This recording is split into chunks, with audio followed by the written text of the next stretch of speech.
Substance abuse and violence have impacted countless lives. I wasn't born an addict, but unfortunately that is the life that that drugs and violence takes, and that's the end, of the road usually. But for Mina Crenshaw, it wasn't. Now nearly 3 years sober, it's her second time sharing her story at the March Against Drugs and Violence in downtown Billings, a story of second chances. I found recovery, and I dedicate my life to systemic change. The march was started 26 years ago by State Senator Mike Yakowicz, who just wanted to remind others that solution starts with community. Billings is showing Billings that there are great people out here wanting to take a stand against drugs and violence. And Mina wasn't the only one sharing her story. Eileen Upshaw has been incarcerated for 10 years, in and out of treatment centers, but now has been on a journey to get clean.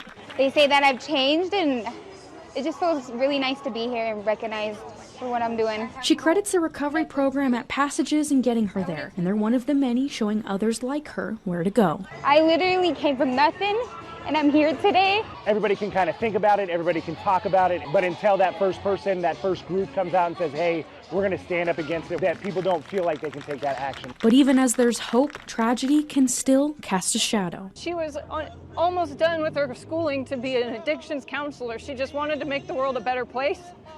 And we lost so much when we lost Carrie Daly. Sherry Byrne was Carrie Daly's friend, who was murdered just last week in an alleged domestic violence incident. But she came to show that there's a reason why these issues are still worth fighting for. When these kinds of things happen and they ripple through the community, you hear like, oh, there was a murder. To me, this is a woman. This was a woman, and her name was Carrie.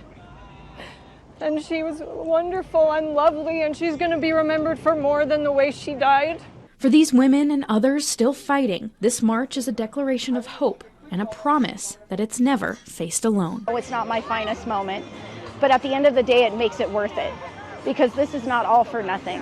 If I can use my story to impact another person, then it wasn't not for nothing. In Billings, Isabel Sparts, MTN News.